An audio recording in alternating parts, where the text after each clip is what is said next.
Hey y'all, Natalie here today for Cherry on Top, and today I'm going to be doing an 8.5 by 11 in my wedding / Disney scrapbook, and I'm going to be using mostly Heidi Swap.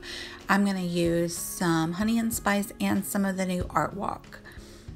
So right now I'm flipping through the Art Walk 6x8 pad to see if I can find some pages to match that stripe paper and that heart paper. And I find a few. I love how this collection can coordinate with her last collection, Honey and Spice. So what I do, you see that leopard there? That's from Honey and Spice, so I coordinated it. So I've cut out little like postage stamp rectangles out of all of those coordinating papers. I'm just going to arrange them on the page, kind of get an idea of where I want to build my watercolor behind the papers. So now I'm setting up my watercolor station. I'm using a lot of shimmer sprays and paints, potted paints. And you can see my color palette there. It's like some mustard yellow, gold, some dusky purpley colors, maroon, a copper brown. And then I take off those postage stamps in groups so I don't forget them. I'm trying to straighten out my paper there. So now I'm just going to take and just play.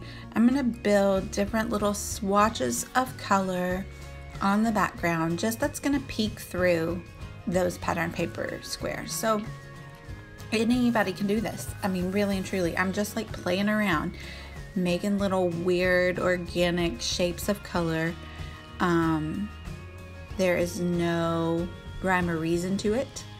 It doesn't matter that much because it's all going to be covered up by that paper. It's just going to peek through the cracks where the paper's not meeting.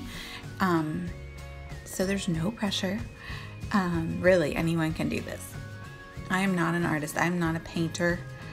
I can't for the life of me like paint an actual non-abstract item, but yeah, so there we have it. I am happy with how this turns out. So it does look like a little bit of a hot mess first, but one thing to do, I like to do anyway, is to put the water on the page and then add the color to the water, because the water kind of guides the color and it's really fun to watch it kind of bloom across, but it helps you control the watercolor better. So I'm going to work with this quite a bit here.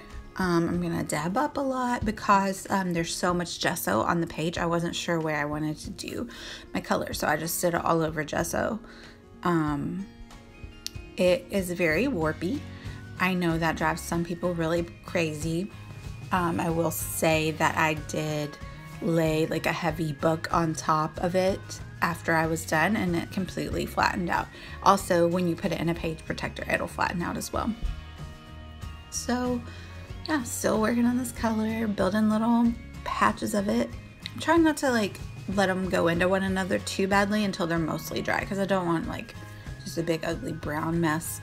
I do want them to stay separate, but I am mixing usually two colors together. So I'll mix that copper with that maroon, or I don't even know what you would call that color. It's very pretty pink, dusty pink color.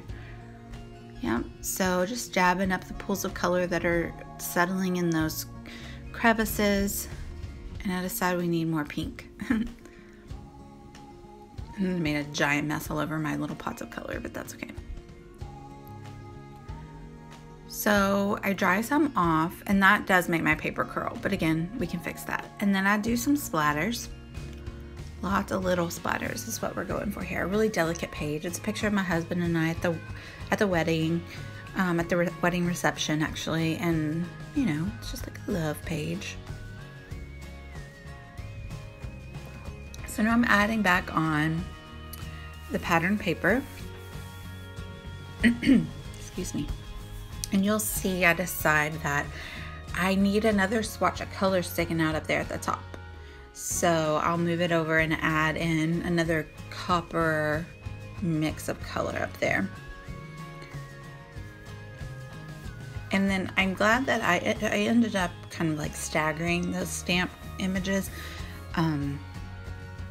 not making them really uniform one below another. So I'm glad I did that because I don't really like how that looks. So yeah, there we go, adding in another bit. It's like a copper mixed with like a gray, like a shimmery gray color. It's actually really close to the color that my dress was. The lighting at the reception was kind of dark though, so a lot of the pictures turned out yellowish. That's okay, we're going with it. We're working it into our color palette here. Actually, my kids were just playing this morning like they were at Disney World. Like, we're all going stir crazy in here. Oh, my youngest asked me if I wanted to go to the carousel buffet. And now I'm going to add back on all of the pattern paper. Sorry, you could probably hear them in the background.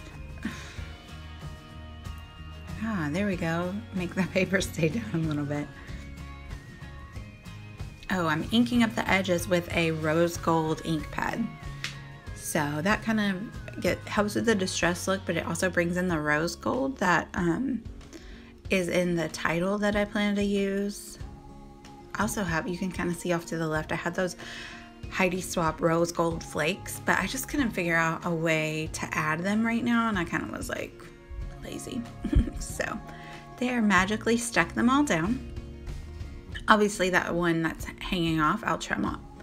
But I lay that photo down, and then I decided that I need something on the left, so I do some strips of some of the papers that we used, and I really like how that looks.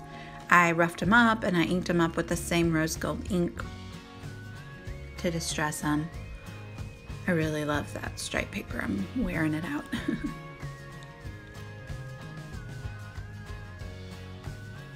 So I decided to pop up the photo. I used some fun foam. Yep, that's not it. Super excited. We're almost done. We're in the home stretch here. I go in with some rose gold.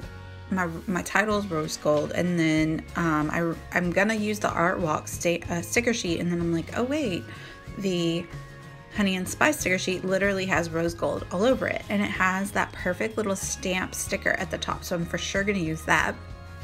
And so I just go through and embellish with those a little bit, and that'll do us. So I hope you enjoyed this quick video today, and yeah, hop over to Cherry on Top. I've got my affiliate link down in the box below, and give me a like and a subscribe. Thanks guys, bye y'all.